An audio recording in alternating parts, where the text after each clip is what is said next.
相亲对象一上来就问你房子、车子和收入，你们觉得对这样的女生你会有好感吗？最近有一个自认为条件很优越的女孩，连续相了4位优秀男生，每个男生反馈回来的信息都令我很无语。第一个呢是北京本地的男生，见完面之后反馈跟我说，这个女孩第2次出去吃饭就问男生家里到底有几套房产，刨根问底多少平米在什么位置都在谁的名下。然后饭局结束的时候，估计呢是觉得这个男生条件挺好的，就问男生说，你觉得谈多久可以确定恋爱关系呢？妈呀，男生直接被问懵了然后呢这个男生就问我，现在的女生都这么主动了吗？我们才吃了1顿饭就能知道什么时候能确定关系吗？着实在他意料之外。那第2个男生呢，家境也很好，暂时在北京还没有买房，但是人家的实力北京买房随时可以。这个女孩第1次吃饭的时候就问这个男生以后打算在什么地方买房，自己觉得呢还是要在北京买个学区房，自己家里呢在北京已经买了房了。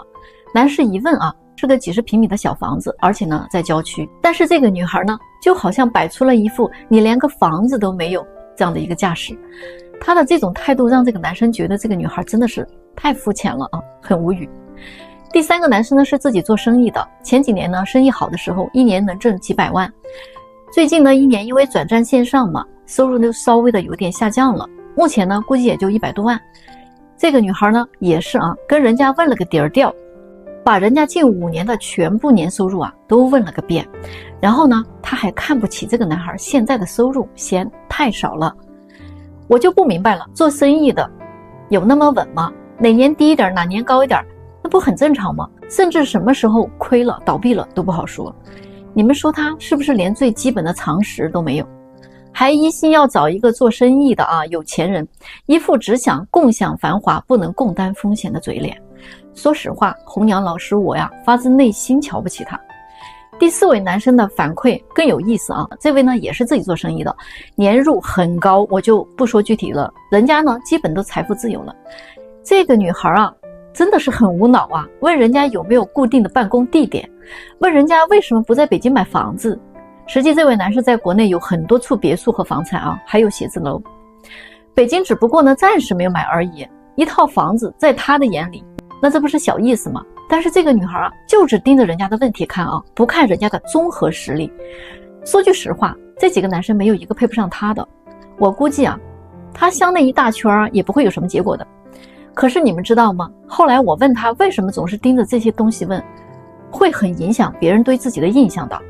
这个毕竟是相亲，结果他还反问我，说都出来相亲了，不应该直白一点吗？问这些问题问清楚点不应该吗？我说你知不知道，你问男生这些问题就等于男生问你跟几个男人睡过觉打过几次胎是一样的道理，你舒服吗？你们说对不对？在北京30多岁的那种高资产的创一代，像这样的男人，他的择偶要求到底有多高呢？你们这些女孩根本就不知道。最近有个93年的女孩参加了我们的一个单身聚会认识了一位86年事业有成资产很高的男士。2个人在后来的一次见面中聊到了一些需求的问题。这个女生呢觉得自己学历很高有聪明的头脑，配得上这位男士。可是经过这一番见面谈话之后呢，这个男士再也没有联系过她。后来呢，这位男士就跟我谈起了这件事情。他说现在有很多这类女性向上社交的心态呢，他是可以理解的，但是他们真的不知道怎么破圈。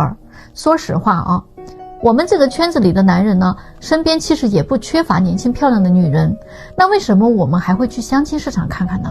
那是因为我们希望在颜值的基础之上呢，能遇到一个人品好、有内在修养和一个好的性格，包括教养，双商都在线的。最好呢，家世背景呢也不要太差的姑娘，不想找那种相差太大的。像这位女士这一类的颜值其实很平平，年龄呢也太大了一点。她呢只有唯一的一个长板，就是读书读到了博士，但是呢就这一点还不足以让我动心吧。另外呢，她完全不知道我们这些人要什么。我问她自己有什么优势，她说到一方面呢自己是学历很好以后可以教育好孩子，另外一个优势呢就是可以帮助我的事业。其实关于教育孩子我还真的不一定需要她来，现在的国际学校师资已经很好了。另外就是目前我的事业呢已经成功了，似乎我也不需要他怎么来帮助我吧。最后吧，就是说的难听一点，他还是有那种穷人的思维，他并不了解我和我周围这个圈子里的人，我们天天都在聊什么，都在做什么。其实你作为老婆呢，确实也不需要参与进来，但是呢，差距确实太大了。首先他这个年纪啊，我就根本不想考虑的，我至少要3个孩子的，他的年纪根本不行，有碍于优生优育。最关键的点还是我们那天谈话2个小时的时间非常的浪费，我没有听到一句关于对于未来婚姻如何经营的，只听到了他要如何经营他自己，怎么挣钱怎么变得优秀。那这些呢，真的不是我们想要的东西，所以只能对他说很抱歉了。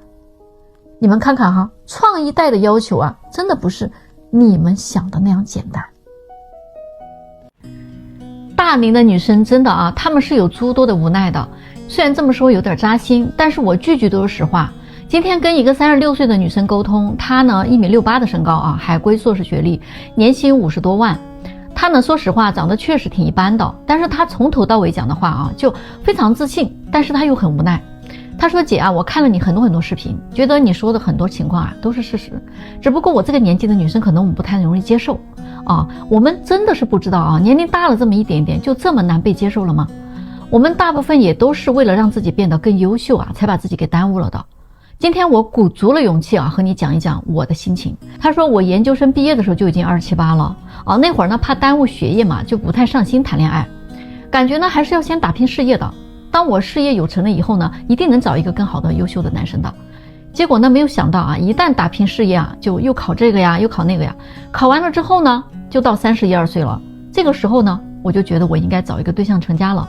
可是这时候我发现事实真的很扎心。这时候很多的男生他都已经不选择我这个年龄段的了。不管你有多优秀，人家都不感兴趣。就算那些我没怎么看上的，人家都嫌我年龄大。虽然人家表面上没有说，但是呢我能看得出来也能感觉得出来。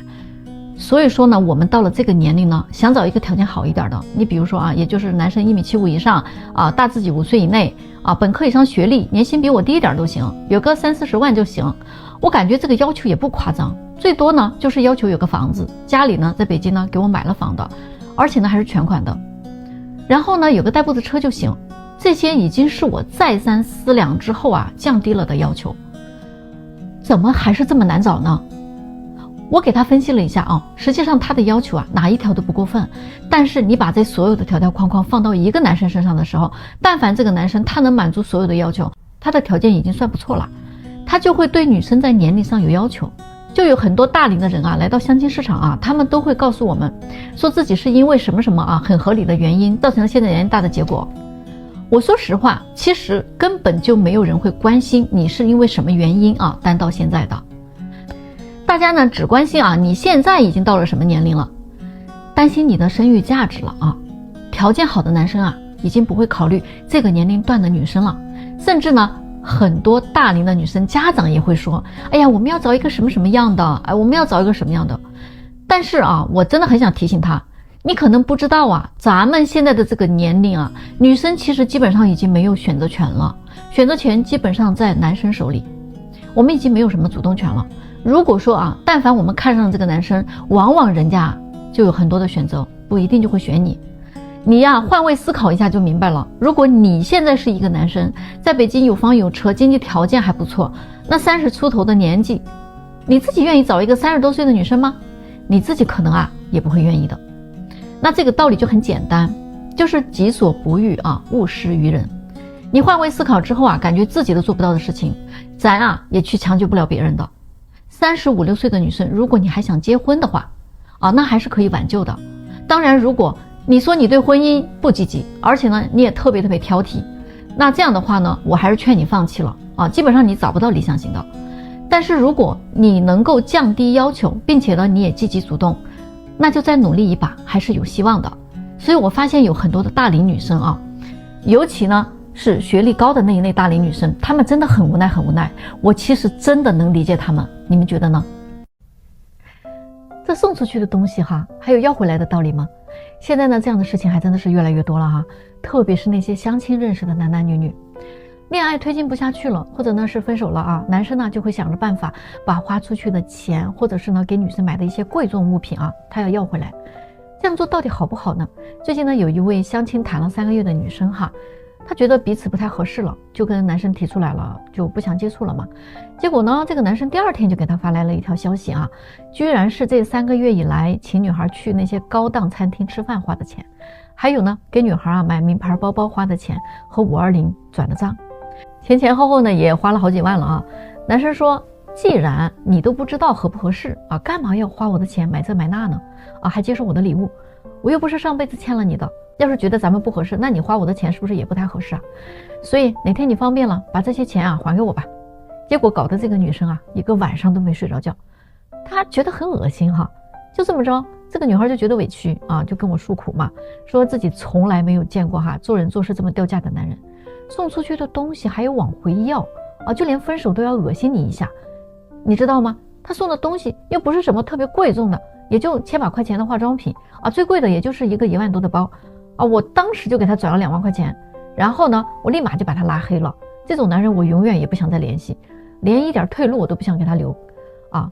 他说也很感谢他有这样的一个举动啊，还好分手了，要是以后结了婚还不知道他有多计较呢，这种日子谁想过？这种男人就是寒酸，送礼物本身就应该是不求回报的表现，不是吗？都说分手见人品，我觉得最屌丝的行为就是这种送出去东西还要往回要的，真的是绝子没有之一了。难怪他是找不到女朋友的，真的是活该。听到这儿男生们是啥感觉呢？来，咱们到评论区聊聊这个事儿呢。有一种姑娘她嫁给谁都会幸福，而有一种男人呢，他娶了谁他都会疼爱。为什么这么说呢？你会不会发现现代人结婚他不幸福，主要的原因有2个，一个呢是太自私，一个呢是想太多。简单的来说，一个呢就是完全以自我为中心，什么都想着我自己的感受我要什么我要什么。现在的人在说我爱你的时候都是什么意思呢？当一个男孩子说我爱你我想要跟你结婚的时候，他想的就是我娶回家了一个漂亮的姑娘，然后呢给我生个漂亮的娃，然后照顾我的生活，然后呢还能帮我照顾父母对不对？我心情不好的时候呢，我还可以找个人倾诉，天天这个日子呢还有人陪伴着。这个就是男孩子所想的美梦。但是当女孩子说我爱你的时候，她想的是什么呢？她想的就是过节了，你该给我送花吧，送礼物吧，对不对？生日的时候你是不是该给我发红包啦，转账对不对？然后我的生活你要来负责，对不对？我的经济你要负责，我的房子你要负责，我的花销你也得负责那我的幸福呢你更要负责了。所有这些东西都做到位了，那就代表着我是被爱了。其实他们双方都是一种索取的关系，所以为什么大家都经常会落空呢？失望了呢？这个就像2个乞丐一样双双伸手跟对方要，所以双双都会落空对吗？所以我说，哪怕你把婚姻当做一个合伙的关系，你们也应该要付出的呀。我有什么可以给人家所以人家才能给我咱们才能合作，对不对？第一个就是大家现在都太自私了，第2个呢就是想的太多了，太算计了。你看现在大家结婚登记之前比2个企业要合伙之前想的那些防控条款都还要多，动不动就想着婚前要做个婚前财产公证啦婚前你们家的房子要不要写上我的名或者我买个房子要写着我自己的名字呀，成天一结婚就研究着你的房子能不能加我的名成天各种的算计太多了计较太多了。你找一个爱人的目的是跟你共享生活，然后呢互相支撑，风雨同舟，对不对互相为对方去打伞，一起经营好小日子。说白了就是如果你是一束光，你走到哪里你都是光那如果你是黑暗，你走到哪里你都是一片黑暗。这个就是为什么我说到她嫁给谁都会幸福，而有些男人他娶了谁也都会幸福。如果你自己对了，那这个世界就对了。所以这个世界上有智慧的人都是强者，那就是他自己会把自己哄得很好的，他会去自己疗愈的会自我成长的。你把自己变成了一个对的人，那这个世界就对了。你们觉得是不是这样的？最近呢有一个粉丝问我他说有多少女人离婚之后呢又想复婚的？其实这样的人啊还是不在少数啊，只不过呢要看他的运气怎么样了。之前我接待过一个45岁的女博士啊，事业有成，风韵犹存。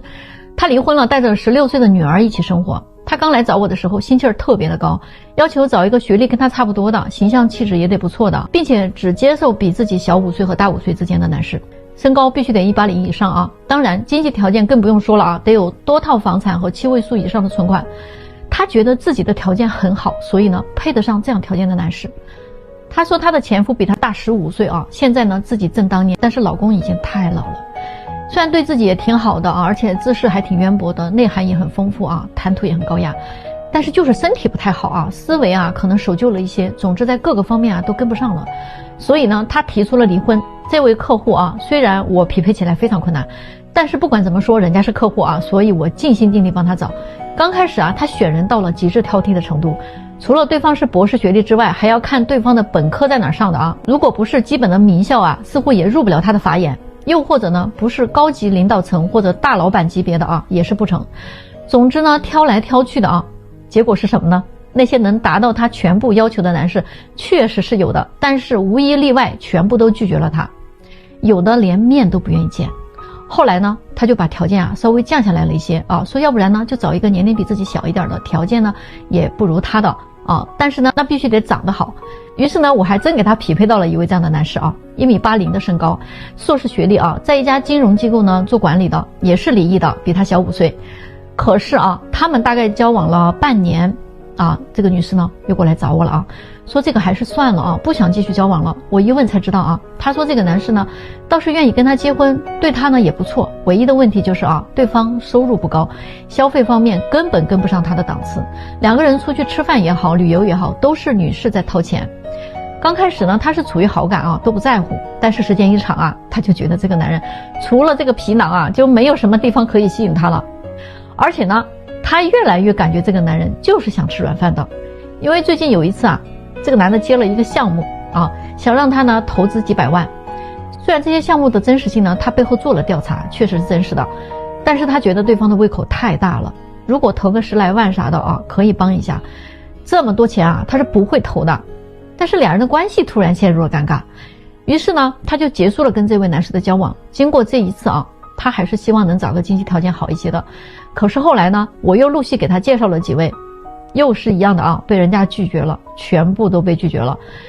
就这么着啊，折腾了大半年，他终于累了，开始想念他的前夫，想念之前一家人在一起的时光了。他觉得呢前夫除了年龄之外啊，哪儿啊都比这些人强100倍。但是大家觉得他的前夫还能接受他回到身边吗？最近啊，有一个42岁的未婚男人，他的一番话真的给我震惊到了。我们在闲聊的时候呢，聊到了婚姻这个问题，我就问他，我很好奇，我说你都这个岁数了，怎么你还不抓紧找一个，赶紧结婚呢？你不着急吗？你的父母肯定也得老催你，对吧？结果你们知道他怎么回答我的吗？他说我都这个年龄了，该经历的我其实也经历过了，现在年龄越大我越不想结婚，一个人生活我都习惯了。说实话，生活中啊，除了生孩子这件事我不能以外，我真的什么都会做，洗衣服、做饭、收拾屋子、出去挣钱。我要是缺女人，我也不是找不到，我不一定非得结婚，找个合适的太难了，索性我就放下了，随缘吧。他说其实啊，我是一个不想背负压力的人，喘不过气来的车贷、房贷，懒得在每一个节假日想着办法去给对方制造惊喜啊，制造浪漫。说实话啊，现在的女人太难搞了，我也不缺个祖宗，我不想一边辛辛苦苦上班，我还每天得担心着我要是不努力的话，老婆会不会嫌弃我跟我离婚。我也不想夹在我老婆和老妈之间受气，更不想一边孝顺父母还一边考虑传宗接代。而且呢，有了孩子之后啊，我还得拼了老命给孩子想办法买房买车，等孩子长大了我也老了，接着我还得操心孩子的婚事，我还得帮忙给他带孩子，重复的老一辈的生活方式。我自己能享受几天美好生活呢？自己一个人生活多自在啊，饿了就吃，困了就睡，我想打游戏我随时打，没有老婆管着我，也没有孩子缠着我，钱多我就多花点，没钱我就少花点，一个人吃饱了全家也不饿。那我就问他啊，我说那你想过你老了以后怎么办呢？你一个人，别人都在享受天伦之乐，你呢孤孤单单的回到家里，连个说话的人都没有。万一你生了病，谁又来照顾你？你知道他怎么说的吗？他说我老了，那都几十年以后的事儿了，社会养老服务会更完善，那时候啊，我要么选择居家养老、抱团养老，或者呢我就去养老院，就也能解决问题啊。现在这个社会，你不能去指望儿女给自己养老的，还得靠自己，婚姻的意义真的不大。那我听完他说这番话啊，真的倒吸一口凉气。要是大家都这么想的话，那不仅我得失业了，这个社会怎么延续下去啊？那对于他的这一番话，你们赞成吗？